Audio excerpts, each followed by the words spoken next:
இதுவரை நடந்த big pass வரலாற்றிலேயே முதல் முறையாக ஒரு ஆண் ஒரு பெண்ணுடைய கால்ல சாஷ்டாங்கமா விழுந்து மன்னிப்பு கேட்டது பிக் பாஸ் உடைய ப்ரோமோவாக வெளியாகி மிகப்பெரிய அளவுல பரபரப்பை ஏற்படுத்தி இருக்கு. சாண்ட்ரா ஒயில்ட் கார்டு கண்டஸ்டன்டா பிக் பாஸ் வீட்டுக்குள்ள தன்னுடைய கணவர் பிரஜனோட வந்தாங்க. அவங்கள உங்களுக்கு நல்லா தெரியும். சாண்ட்ரா உடைய காலுல எஃப்ஜே லிட்டரலா விழுந்து எந்திரிக்கிறான். அவன் கால்ல விழுக வர்றான் அப்படின்னு தெரிஞ்ச ஹவுஸ்மேட்ஸ் அவனை தடுக்கல. சாண்ட்ராக்கு பக்கத்துல உட்கார்ந்து இருந்த திவ்யா கணேஷ், கனித்திரு, வியனா யாருமே அவனை தடுத்து நிறுத்தணும்னு யோசிக்கல. வந்தவன் உண்மையிலேயே கால்ல விழுந்துட்டான். இத ஒட்டுமொத்தமாக பிக் பாஸ் ஹவுஸ்மேட்ஸ் சாண்ட்ரா காலுல எஃப்ஜே விழுகிற வரைக்கும் விட்டுட்டு வேடிக்கை பார்த்தது வேதனையிலும் வேதனை. சாண்ட்ரா வேற லெவல்ல ஒரு சம்பவத்தை பண்ணியிருக்காங்கன்னு தான் சொல்லணும். பிக் பாஸ் சீசன் 9 உடைய இந்த வார வீக்லி டாஸ்க்ல 3 டீமா பிக் பாஸ் ஹவுஸ்மேட்ஸ பிக் பாஸ் பிரிச்சாரு. மாப் மாயாவிஸ், ஃப்ளஷ் ஃபைட்டர்ஸ், அதுக்கப்புறம் சாம்பார் ஸ்குவாடு. இந்த சாம்பார் ஸ்குவாட்ல தான் டீம் லீடராக சாண்ட்ரா செயல்பட்டு வர்றாங்க. இவங்களுடைய வேலை என்ன அப்படின்னா, கிச்சன்ல இருந்து சமையல் வேலையை பார்த்துக்கிறது, பார்த்துக்கிட்டு என்டர்டெயின் பண்றது. இதுதான் அவங்களுடைய வேலையாக இருந்துச்சு. 3 நாள் இவங்களுடைய டீம் போட்ட எஃபர்ட்ல அவங்களுக்கு கிடைச்சது வெறும் 6 பாயிண்ட் தான். சமையலையும் பார்த்துக்கிட்டு என்டர்டெயின்மெண்ட்டையும் பேலன்ஸ் பண்றதுன்றது ரொம்ப கஷ்டம். இதே பாத்ரூமை கிளீன் பண்றதோ இல்ல மற்ற வேலைகளை செய்யறதோன்றது ரொம்ப ஈஸி. ஆனா சமையல் அப்படிங்கிறப்ப கிச்சன்ல இருந்துகிட்டே இருக்கணும். ஏன்னா 3 வேளை சாப்பாடு அப்படிங்கிறப்ப அவங்க தான் ப்ரிப்பேர் பண்ணணும். ப்ரிப்பேர் பண்ணிட்டு என்டர்டெயின்மெண்ட்டும் பண்றதுன்றது ரொம்ப கஷ்டம். அதனால அவங்களால சமையல் மட்டும் தான் பண்ண முடிஞ்சே தவிர என்டர்டெயின்மெண்ட் ஏரியாவை பெருசா ஃபோக்கஸ் பண்ண முடியல. அதனால அவங்களுக்கு பாயிண்ட்ன்றது கிடைக்கல. ஒவ்வொரு பாயிண்டா கொடுத்து 6 பாயிண்ட் வரைக்கும் அவங்க சேகரிச்சு வச்சிருக்காங்க. அதுவுமே இந்த சாம்பார் ஸ்குவாட்ல கனித்திரு இருந்ததுனால பொழைச்சு போகட்டும்னு ஆளுக்கு ஒரு பாயிண்ட் கொடுத்து 6 பாயிண்ட் வரைக்கும் கொண்டு வந்து நிறுத்தியிருக்காங்க. ஆனா விக்கல்ஸ் விக்ரம் இருக்க டீம் இருக்குல்ல, மாப் மாயாவிஸ், அது வந்து 16 பாயிண்ட் வாங்கி டாப்ல இருக்கு. சரி நம்ம தோக்குறோம்னு ஆயிருச்சு, இவங்கள வச்சு செய்யாம விடக்கூடாதா, நம்ம தோத்தாலும் பரவாயில்ல இவங்கள பொழக்கணும் அப்படின்னு சாண்ட்ரா, கனித்திரு இவங்க எல்லாருமே சேர்ந்து ஒரு முடிவை நேற்று எடுத்தாங்க.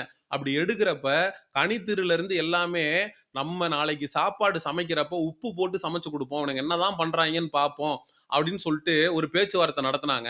ஆனா மறுநாளே வந்து நேத்து பேசுனது வேற வாயி, இன்னைக்கு பேசுனது நார வாயின்னு கனித்திரு அப்படியே பல்ட்டி அடிச்சு எஃப்ஜே, சபரி இவங்க எல்லாருக்கும் ஆதரவான செயல்பாடுகளை, அதாவது இவங்க டீம்ல இருந்துட்டு எதிர் டீமுக்கு விளையாடக்கூடிய கேவலமான வேலையை கனித்திரு செஞ்சாங்க.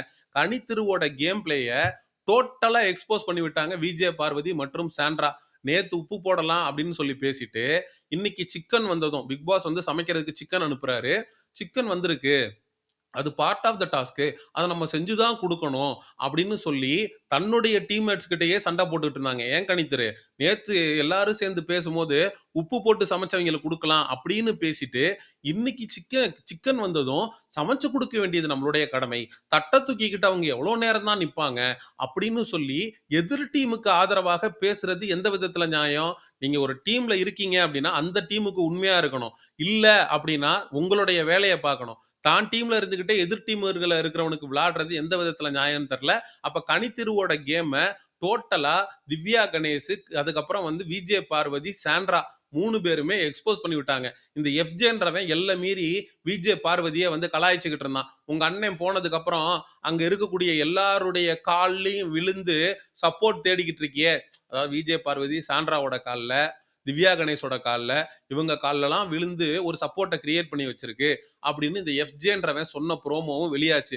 டே எஃப்ஜே, விஜய் பார்வதி கால்ல விழுந்து சப்போர்ட் வாங்குது அப்படின்னு சொன்ன நீயே சாண்ட்ரா கால்ல விழுகிற மாதிரி ஆயிருச்சு பாத்தியா? இதுதான்டா கர்மா அப்படின்னு நம்ம எஃப்ஜேவை காரி துப்பிட்டு கடந்து போயிருக்க முடியும். ஆனா உண்மை என்னன்னா, சாண்ட்ரா எஃப்ஜே தன்னுடைய கால்ல வந்து விழுக வர்றான்னு தெரிஞ்சும் கால் மேல கால் போட்டுட்டு உட்காந்துட்டு கொஞ்சம் கூட ஈவிரக்கம் இல்லாம அவன் கால்ல விழுகிறத பார்த்து ரசிக்கிறாங்கன்னா அது என்ன மாதிரியான மனநிலைன்னு தெரியல. சாண்ட்ராவை மத்தவங்க தான் கேள்வி கேட்கல, சாண்ட்ராவுடைய கணவர் பிரஜனு பார்த்து வேடிக்கை பார்த்துட்டு உட்காந்துருக்கிறாரு. ஏய் என்னம்மா இப்படி பண்ற, அவன் வந்து காலில் விழுந்துட்டு இருக்கான், அவனை தடுக்க கூட மாட்டியா அப்படின்னு அந்த பிக் பாஸ் வீட்டுக்குள்ள கேட்கறதுக்கு ஒருத்தனுக்கு கூட வாடா துப்பு இல்ல. டேய் எஃப்ஜே மேல ஏகப்பட்ட மாற்று கருத்துக்கள் இருக்குடா. அவன் ஒரு பொறுக்கி தான். அவன் ஆதிரேன்ற ஒரு பொண்ணோட கேம ஸ்பாயில் பண்ணி வெளில அனுப்பிச்சு விட்டான். இப்ப வீணாவுடைய கேம ஸ்பாயில் பண்ணிக்கிட்டு இருக்கான். அதெல்லாம் ஓகே. அதெல்லாம் it's part of the game. ஆனா, அவன கால்ல விழ வைக்கிறது அப்படின்றது என்ன மாதிரியான மனநிலை? Sandra out of the box யோசிச்சு இந்த மேட்டர்ல வேற லெவல்ல ஒரு கன்டென்ட்ட பண்ணியிருக்காங்கன்றதெல்லாம் நமக்கு மாற்று கருத்து இல்ல. கனியோட கேம டோட்டலா எக்ஸ்போஸ் பண்ணி விட்டுருக்காங்க. கனி வெர்சஸ் சாண்ட்ரான்னு வரும்போது நம்மளுடைய ஆதரவுன்றது சாண்ட்ராவுக்கு தான். அட் த சேம் டைம் இந்த எஃப்ஜே விஷயத்துல என்னதான் இருந்தாலும் அவனை இவங்களோட கால்ல விழுகிற அளவுக்கு விட்டு வேடிக்கை பார்த்தது மிகப்பெரிய தவறு. இவங்க எஃப்ஜே கால்ல வந்து விழுகிறப்ப கீழ குனிஞ்சப்ப புடிச்சு தடுத்து கால்லலாம் விழ வேணாம். நீ சாரின்னு சொல்லிட்டு போ போதும் அப்படின்னு அத கடந்து போயிருந்தாங்கன்னா, உண்மையிலேயே நம்ம சாண்ட்ராவ அப்ரிஷியேட் பண்ணியிருக்கலாம். இதே மாதிரி பிரஜனு ஒரு பிரச்சனையில ஏதாவது ஒரு பெண்ணுடைய கால்ல போய் விழுகிறதுக்கு இதே சாண்ட்ரா அனுமதிப்பாங்களா? தன்னுடைய கணவனுடைய தன்மானம் பாதிக்கப்படும். எப்படி என்னுடைய புருஷன் இன்னொரு பெண்ணுடைய கால்ல போய் விழுகலாம் அப்படின்னு சாண்ட்ரா யோசிப்பாங்களா? மாட்டாங்களா? அதே மாதிரி தானே எஃப்ஜேவும் அவனும் at the end of the day நாளைக்கு வேற யாருக்கோ கணவனாகவோ, இல்ல காதலனாகவோ வரப்போறவன் தானே. அவன நீங்க கால்ல விழுக விட்டு வேடிக்கை பார்க்கிறது எந்த விதத்துல நியாயம்?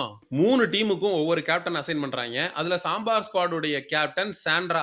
அவங்க கேப்டனா இருந்து அந்த டீம ப்ராப்பரா வழிநடத்துனாங்களா அப்படின்னு கேட்டீங்கன்னா, சத்தியமா இல்ல. கேம்ல பல இடங்கள்ல கோட்ட விட்டுருக்காங்க. நம்ம தோக்க போறோம் அப்படின்னு தெரிஞ்சு ஏதாவது ஒரு கன்டென்ட்ட பண்ணணும்ன்றதுக்காக தான் பிளான் பண்ணி எல்லாரும் ஒரு கன்டென்ட்ட பண்ணிக்கிட்டு இருக்காங்க. அத வரவேற்கிறோம். கன்டென்ட்க்காக ஒரு விஷயத்த செய்றீங்க good. But at the same time ஒரு விஷயம் எல்லை மீறி, கை மீறி போகும்போது, அத தடுத்து நிறுத்த வேண்டிய இடத்துல இருக்கீங்க. வீக்கெண்ட் எபிசோட்ல எப்படி ஒருத்தன் கால்ல விழுகிற அளவுக்கு நீங்க விட்டுட்டு வேடிக்கை பார்த்தீங்க அப்படின்னு விஜய் சேதுபதி அவர்கள் கண்டிப்பாக சாண்ட்ராவ பார்த்து கேட்கணும். At the same time Sandra பக்கத்துல உட்கார்ந்திருந்த நபர்களுக்கு அறிவு இல்லையா? இதே விஜே பார்வதி அதுவாது எஃப்ஜேக்கு எதிர்நிலையில இருந்து சண்டை போட்டுக்கிட்டே இருக்கும். அது தடுக்கல ஓகே. திவ்யா கணேஷ் மச்சான் ஃபீல் வருது அப்படின்னு சொன்னீங்களே எஃப்ஜேவ பார்த்து. ஏன் அவன் கால்ல விழுகிறத நீங்க தடுக்கல? சரி அவங்கள கூட விட்டுருவோம். வீணா என்னம்மா பண்ணிட்டு இருக்க? உட்காந்துட்டான்னு வேடிக்கை பார்த்துட்டு இருக்க. லவ் கன்டென்ட் அவன் கூட பண்ணிக்கிட்டு இருக்கியே. அதெல்லாம் பொய்யா?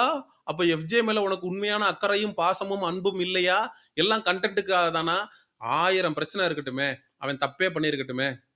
உங்ககிட்ட இருந்து அந்த கேப்டன் பதவி அப்படிங்கிறத நான் பறிச்சது. நீங்க கேப்டன் இல்லன்னு சொன்னது தப்பு தான். அப்படின்னு சொல்லி அவன் மன்னிப்பு கேட்டு போயிருக்கட்டும். மாறாக கால்ல விழுக வந்தவன, சரி விழட்டும், அசிங்கப்படட்டும் அப்படின்னு விட்டுட்டு வேடிக்கை பார்த்தது உண்மையிலேயே வன்மையான கண்டனத்துக்குரியது. இந்த இடத்துல தடுத்து நிறுத்தியிருந்தீங்கன்னா, சரி ஓகே. நீங்க கரெக்ட்டான கேம ஆடியிருக்கீங்கன்னு அர்த்தம். ஆனா விட்டுட்டு வேடிக்கை பார்த்தீங்க பார்த்தீங்களா? அந்த இடத்துல வேற லெவல்ல ஒரு பெர்ஃபார்மன்ஸ சாண்ட்ரா, விஜே பார்வதி, திவ்யா கணேஷ், வியனா எல்லாருமே அற்புதமா பண்ணிட்டீங்கம்மா. அற்புதமா பண்ணிட்டீங்க. சரி இந்த மேட்டர்ல உங்களுடைய சப்போர்ட் யாருக்கு? நீங்க எல்லாரும் கண்டிப்பா சாண்ட்ராவ தான் ஆதரிக்க போறீங்க அப்படின்னு எனக்கு தெரியும். சரி இருந்தாலும் பரவால்ல. எஃப்ஜே வந்து என்ன இருந்தாலும் சாரி கேட்டு கடந்து போயிருக்கலாம். கால்ல விழுகிற அளவுக்கு அவன கொண்டு போய் விட்டது தப்பு அப்படிங்கிறது தான் என்னுடைய தாழ்மையான கருத்து. உங்களுடைய கருத்துக்கள மறக்காம கமெண்ட் செக்ஷன்ல சொல்லுங்க. எக்ஸ்க்ளூசிவ் பிக் பாஸ் அப்டேட்ஸ்க்கு மிஸ்டர் சேயோன் சேனல சப்ஸ்கிரைப் பண்ணுங்க. See you in the next video. Love you all. Bye bye.